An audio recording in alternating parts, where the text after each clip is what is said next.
do anyway. We have a couple of readings this morning, one from Acts and one from Matthew. And then we've just sung about the Lord's my shepherd. And it's a terminology that we use an awful lot. And I decided several months ago that it was time that we explored what it actually means.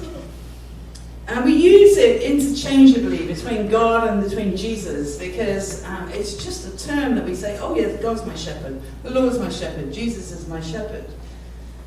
But I think it's important that we look at what a shepherd really does so that we understand what it is that God does for us. So the first thing that shepherds do, and this is from the American Agricultural Society. If we're going to do it, use it, and metaphor, let's use it properly. So the first thing is that the shepherd looks after the welfare of the flock. It protects us from predators, for the sheep from predators, protects their health, and does many other things. A part of the understanding around sheep is that they're a little bit not so intelligent.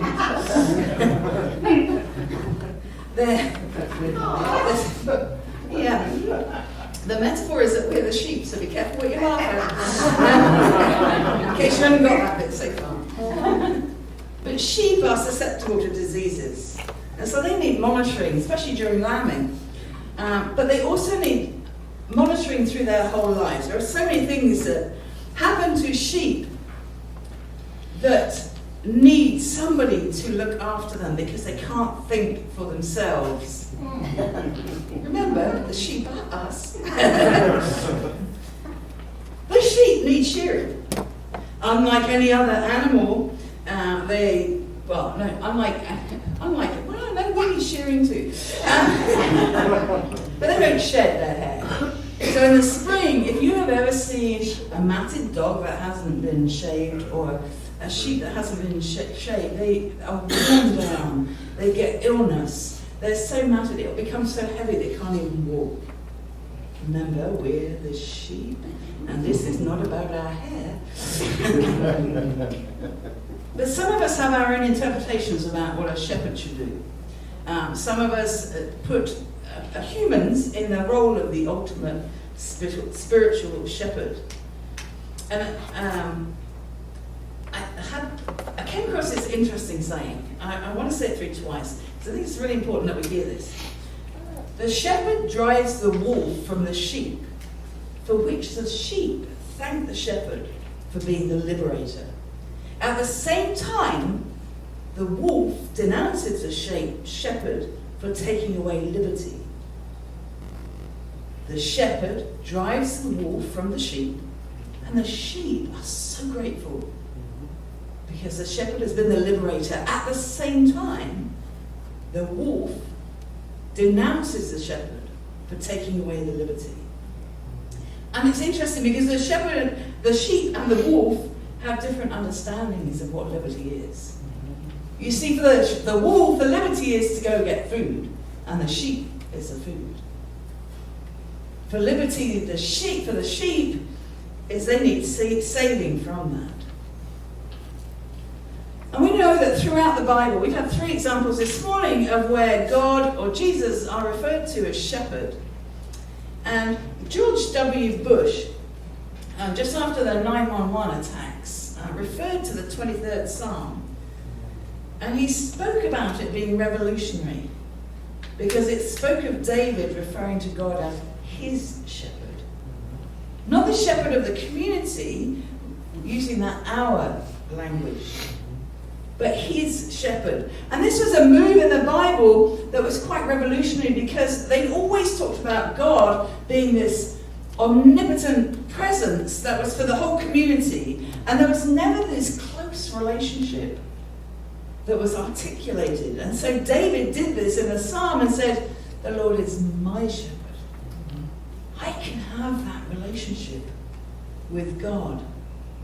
But we have to think about the time that this was written. So at the time this was written, the shepherd has hundreds of sheep.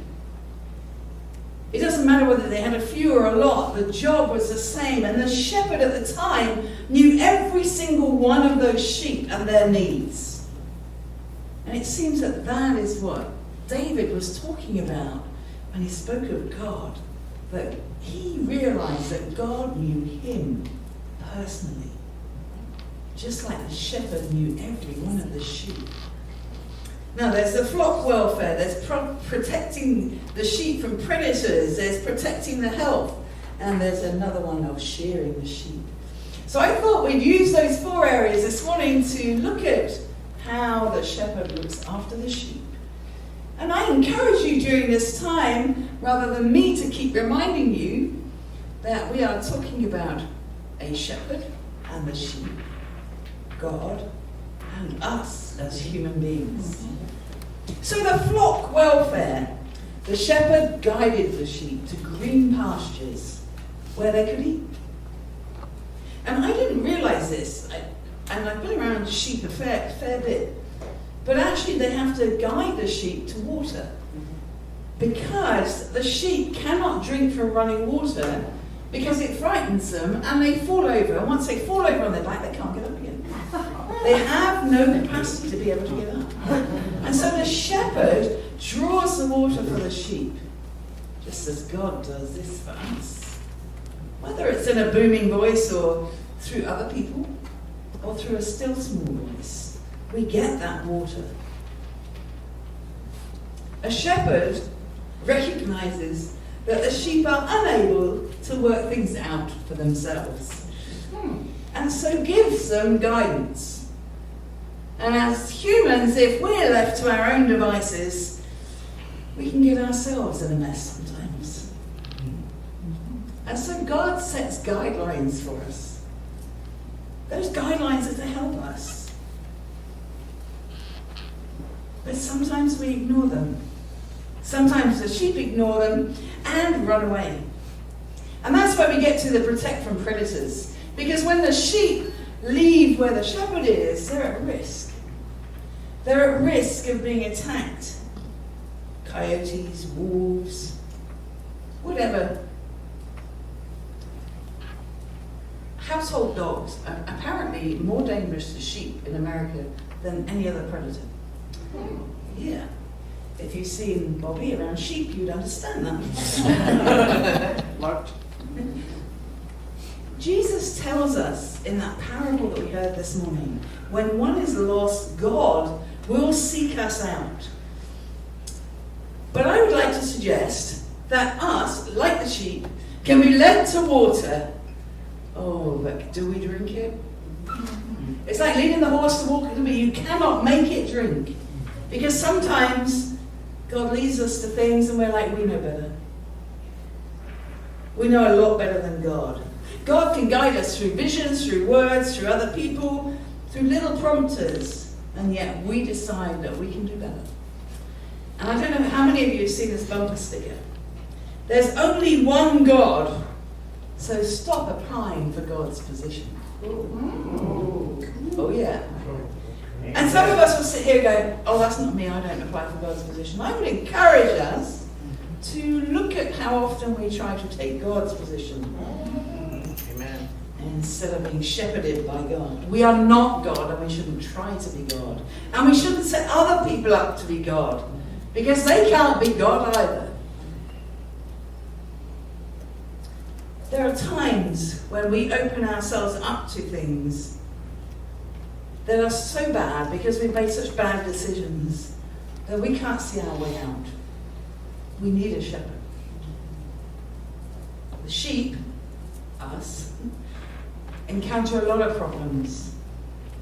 And most of them are because we ignore the shepherd's guidance. Whether that's our understanding of moral values, our understanding of what loving our neighbour really means, whether it's ignoring that spiritual gentle nudge, or even a loud thunderbolt sometimes, we are given a lot of guidance. But it doesn't mean, just like the sheep, that we'll take it. Because we wander off like the lost sheep.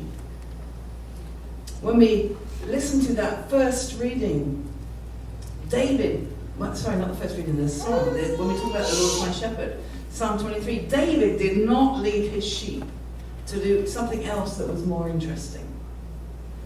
He saw lost sheep and looked after them.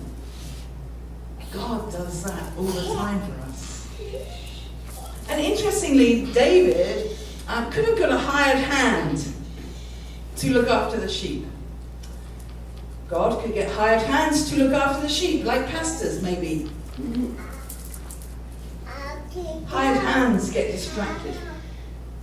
Hired hands don't always keep their eye on the mark, unlike the shepherd, because the shepherd holds the value of the sheep in their heart. Another predator is false shepherds. And Jesus talks about these. We have people around us who say that they are speaking the word of God, but they're false shepherds. I encourage us, sometimes we hear something from somebody that says, I am speaking on behalf of God. And in your gut, you think, oh, if you get that gut feeling, the chances are it's not God that's speaking to you. Now, I'm not talking about the feeling of, oh, that's uncomfortable. It's moving me out of my comfort zone kind of feeling. I'm talking about that doesn't feel right. Because there are people who would have us do things or say things that are not of God. God will give us the tools that we need and put the right people in our paths. But we have to be willing to be guided by that shepherd. The other thing the shepherds do is protect the health of the sheep. Sheep are dirty. I don't know if you noticed. They look lovely, white and fluffy. They're not. They stink. Sometimes when we think of Jesus, we have this romantic idea of this gentle little baby in their crib. We have this idea of this gentle little sheep, little lamb. It's so cute. They're filthy. The shepherd cleanses them so that they don't get sick and die. They can't be fed in soft, wet grass because they become sick. The flies can lay eggs on them and they get sick. The wet ground produces foot rot. They get sick. The shepherd is challenged every day to keep the sheep clean. God is challenging us and challenged every day to keep us whole and healthy. Not because God can't do it, because we take no notice. We put ourselves in those situations that we get foot rot. We put ourselves in the situation where the flies come and buzz in our ears. The sheep in the time of the Bible were an incredibly important commodity. They were food. They were used as sacrifice. They showed social status or status.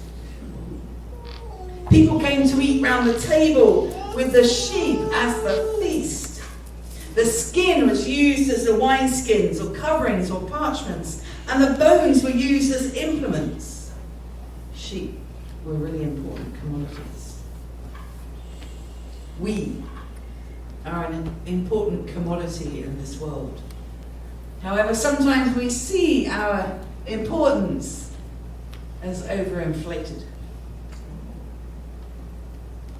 We make ourselves judge over all, and even jury sometimes. But heaven help us if somebody else judges us. When we think about the creation, we are told to be good stewards of the land and of the animals. That means to look after them, not to lord it over them. And the other area was shearing the sheep. The sheep need shearing because their fleece gets heavy and attracts the dirt and the germs and the bugs, and so do we. We listen to things. We don't keep our motives clean. We get guided by those who have lost their way. And so sometimes we also need shearing. We need a little clipping here and there.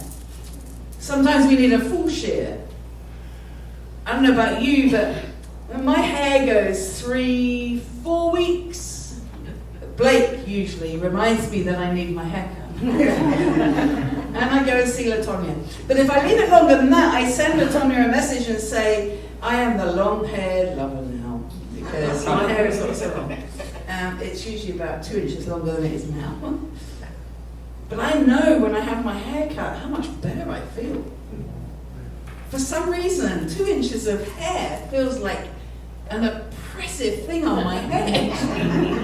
I appreciate that there are some here, and I'm trying not to look at anybody, that maybe don't have that issue with the 2 inches of hair. But I'm sure you can remember. We are willing to go to a hairdresser, most of us, and get our hair cut, and yet we're not willing to let God cut the things from us that we don't need, that are not healthy. Being a shepherd is hard. I've had 2 real experiences with sheep. One, I went to a lambing, which was, oh my gosh, it was just beautiful, and so messy and stunk. But it was beautiful to have this lamb in my hands. But then I saw the work that went into making sure that lamb and that sheep, the mother, you, were able to live and survive. And my other experience I shared not that long ago was when I had a baby lamb. I took it to the college because I wanted to do this new thing around Easter. And so, Easter's like new birth, like this baby lamb and the new life that comes with that. And then the lamb escaped. And I was the shepherd that was trying to get the lamb back from the college campus. It was running in and out of every single place in that college campus, and I could not catch it. Luckily, some students caught it for me. I wasn't a good shepherd on that day. But it was hard. And I just have this image of God finding it that hard. Here, there, everywhere, that I was running after this sheep. This sheep was not coming back to me. And God's there going, when are you going to come back to me so that I can keep you safe, so that I can help you on your journey? Amen. Another note, each of us has the opportunity to be a good shepherd. Not to the extent of God, but to be a good shepherd, we can example speaking of God, being in relationship with God, when we model that positivity and that love. So that when we model that, others have no alternative but to come with us on that journey. It's not about Bible bashing. It's not about insisting somebody else believes the same thing as us. But when you see somebody with a spirit that really speaks of God, you want to be like that person. Sheep cannot find their way home. They cannot find their way back to their shepherd. We can. We have that choice. We don't need to run off, run around in circles, but we can actually lean on God.